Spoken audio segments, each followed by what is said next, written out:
Greetings, welcome to Recovery TV. I'm so glad you're here because today I'm going to talk about 5 ways that are guaranteed to ruin your holiday season and possibly ruin the season of those around you too. So you don't want to miss this, so stay with me.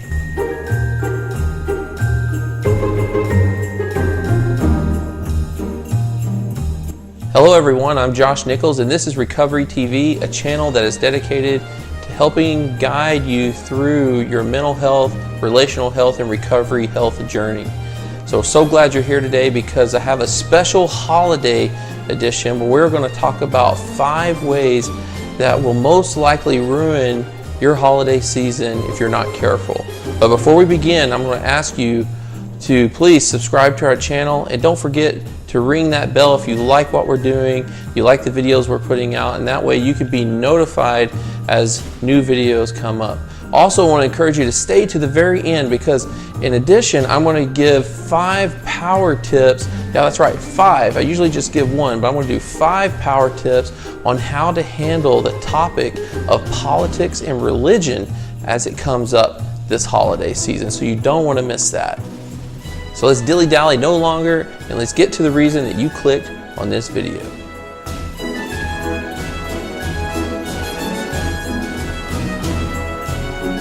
The first thing you could do to ruin your Christmas or holiday season is be a yes man or a yes woman. And what I mean by that is agree to everything. Because when you do that, you're going to stretch yourself super thin. There are so many things that you can do this holiday season. You likely could do something every day of the week in the month of December. And so you're going to have to learn to say no. Give yourself permission to say no this holiday season, even if it disappoints other people. It simply isn't worth your sanity. The second thing you can do to ruin your holiday season and the holiday season of those around you is to drink to your heart's desire. And no, I'm not talking about eggnog. I'm talking about alcohol. This is the time of the year where alcohol is very prevalent. I'm sure the alcohol industry is making a lot of money this time of year. And so when you go to parties and you go to events, I'm not saying don't drink alcohol at all, but be very intentional with your alcohol consumption. You might even set limits for yourself for each event you go to so that you don't overdo it. You don't want to become a story in your family that centers around alcohol. In other words, you don't want to be the drunk uncle, or you don't want to be the person associated with the experience that everybody in the family just calls as the event. Set limits with your alcohol consumption. If you're unsure as to whether or not you can do this on your own, then take a trusted family member or friend with you to these events and have a discussion about the expectations you have for yourself when it comes to your alcohol consumption. We actually did a video on Recovery TV Live where we discussed staying sober during the holidays. It's a wonderful video. I would encourage you to watch it at your leisure. I'll make sure I put a link to it in the description of this video below as well as in the cards. Number 3. Bring up problems and resentments publicly. Now, I'm a therapist and I'm all for addressing the elephants in the room. However, although there's never a good time to bring up the elephants in the room, there are often better times. And the holiday season in a public forum is usually not one of those better times. So if being around someone or in a certain situation stirs up difficult feelings, remember that does not mean you have to address the issue right then and there in that situation. It also doesn't mean that you have to address that situation on a social media platform either. So make sure you have really good boundaries with your feelings. Just because you feel it does not mean you have to address it then and there. Give yourself a couple nights to sleep on it. And then if you still feel like you need to address this issue, then simply send that person an email, ask them to set up a time to meet so that you can talk about something that's concerning for you.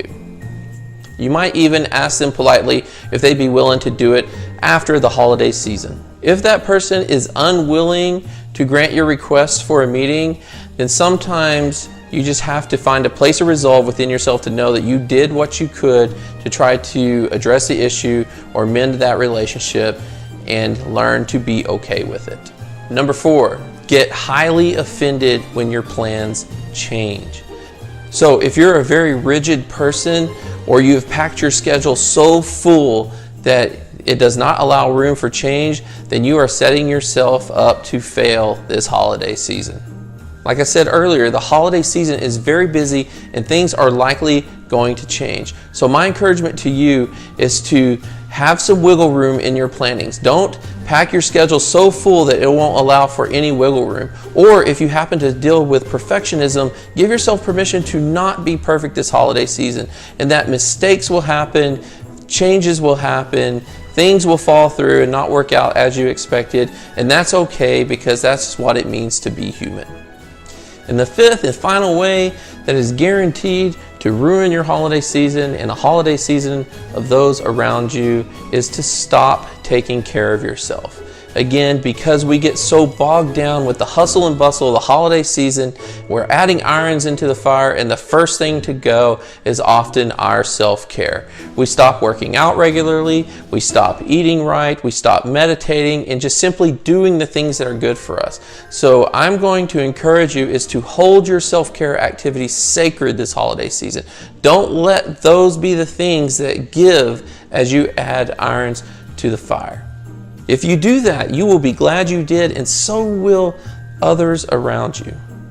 So there you have it, 5 ways that are guaranteed to ruin your holiday season and possibly the holiday season of those around you. I hope you'll take the suggestions and the tips that I gave you and apply them to this holiday season. But let's not tarry any longer, because we have some power tips to get to.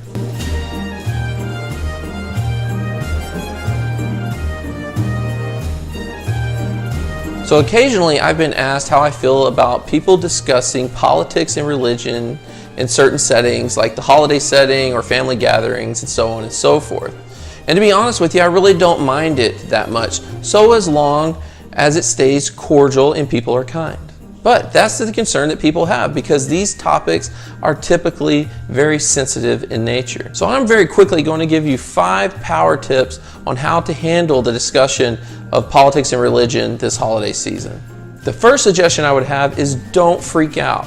When you hear people talk about Republicans or Democrats or Christians or Muslims, don't let your first response be to shut that conversation down.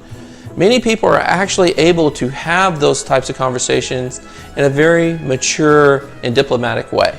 So again, as long as the conversations stay cordial and kind, people might actually appreciate that you provided them an environment where they're allowed to do that and you didn't freak out. However, if you're that uncomfortable with having conversations regarding religion and politics, then I have a second power tip for you.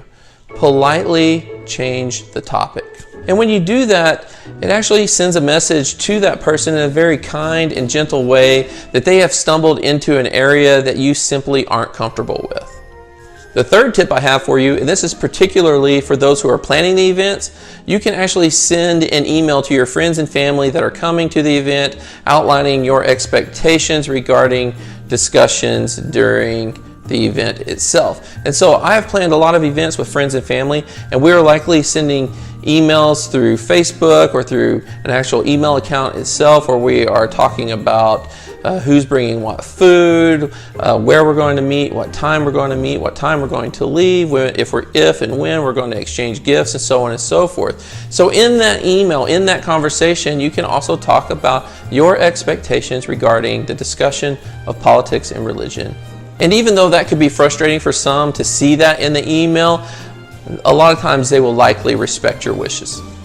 The fourth tip I have for you, and this works the best if you're a guest at an event, is just politely exit the room. If you know that's an uncomfortable topic for you, but it seems like the people that are engaging in it are dead set on continuing that discussion, then simply come up with a reason to exit the room and get out of that situation, so you don't let your emotions stir you up so much that you don't enjoy the experience you're having.